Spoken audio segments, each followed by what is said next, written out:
നമസ്കാരം. മലയാളി വാർത്തയിലേക്ക് സ്വാഗതം. പെരിയ ഇരട്ടക്കൊലപാതകത്തിലെ CBI കോടതി വിധി CPM-ന് കനത്ത തിരിച്ചടിയായി മാറിയിരിക്കുന്നു.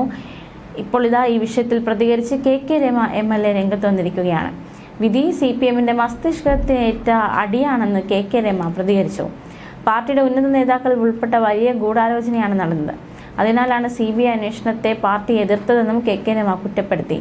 2 ചെറുപ്പക്കാരെ ക്രൂരമായി കൊലപ്പെടുത്തിയത് വലിയ ഗൂഢാലോചനയോടെയാണെന്നും പാർട്ടിയുടെ രാഷ്ട്രീയ പ്രവർത്തനം ഇതാണോ എന്ന് ചിന്തിക്കേണ്ടിയിരിക്കുന്നുവെന്നും KK രമ തുറന്നടിച്ചു. ആശ്വാസകരമായ വിധിയായാണ് താനിത് കാണുന്നത്. CPM-ന്റെ മസ്തിഷ്കത്തിന് വീണ്ടും അടിയേറ്റിരിക്കുകയാണ്.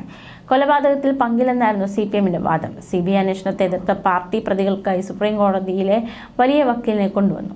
പാർട്ടിയുടെ വലിയ നേതാക്കൾ കൊലപാതകത്തിൽ ഗൂഢാലോചന നടത്തിയിട്ടുണ്ടെന്നും അവർ ശിക്ഷിക്കപ്പെടണമെന്നും പാർട്ടിക്ക് അറിയാവുന്നതുകൊണ്ടാണ് CBI അന്വേഷണത്തെ എതിർത്തത്. CPM-ന്റെ മുൻ MLA വരെ കുറ്റക്കാരാണെന്ന് ഇപ്പോൾ കോടതി കണ്ടെത്തിയിരിക്കുന്നു. ഏതെങ്കിലും വാടക കൊലയാളികൾ നടത്തിയ കൊലപാതകമല്ല ഇത്. 1-ാം പ്രതി ലോക്കൽ കമ്മിറ്റി അംഗമാണ്. 2 ചെറുപ്പക്കാരെ ക്രൂരമായി കൊലപ്പെടുത്തിയത് വലിയ ഗൂഢാലോചനയോടെയാണ്. പാർട്ടിയുടെ രാഷ്ട്രീയ പ്രവർത്തനം ഇതാണോ എന്ന് ചിന്തിക്കേണ്ടിയിരിക്കുന്നു. ഏറ്റവും ഒടുവിൽ നവീൻ ബാബുവിന്റെ മരണവുമായി ബന്ധപ്പെട്ട് CBI അന്വേഷണം വേണമെന്ന് പറയുമ്പോഴും പാർട്ടി എതിർക്കുകയാണ്. CPM-കാർക്ക് പങ്കുള്ളതിനാലാണത് എതിർക്കുന്നത്. ജനുവരി 3-ന് കുറ്റവാളികൾക്ക് കോടതി പരമാവധി ശിക്ഷ വിധിക്കുമെന്നാണ് പ്രതീക്ഷിക്കുന്നതെന്നും KK രമ പ്രതികരിച്ചു. പെരിയ ഇരട്ടക്കൊലക്കേസിൽ 14 പ്രതികൾ കുറ്റക്കാരാണെന്ന് കോടതി കണ്ടെത്തി.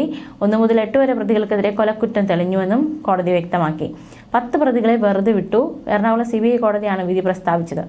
ഉദുമ മുൻ MLA CPM ജില്ലാ സെക്രട്ടേറിയറ്റ് അംഗവുമായ KV കുഞ്ഞിരാമൻ, CPM മുൻ ലോക്കൽ സെക്രട്ടറി രാഘവൻ വെളുത്തോളിയടക്കം കുറ്റക്കാരാണെന്ന് കോടതി കണ്ടെത്തി. പ്രതികൾക്കുള്ള ശിക്ഷ ജനുവരി 3-ന് പ്രഖ്യാപിക്കും. കേരള രാഷ്ട്രീയത്തെ പിടിച്ചുലച്ച കൊലപാതകമായിരുന്നു ഇരട്ടക്കൊലപാതക കേസ്. കൊലപാതകത്തിൽ നേരിട്ട് പങ്കെടുത്ത 1 മുതൽ 8 വരെ പ്രതികൾക്കെതിരെ കൊലക്കുറ്റം തെളിഞ്ഞു. 10 പ്രതികളെ കുറ്റവിമുക്തരാക്കി.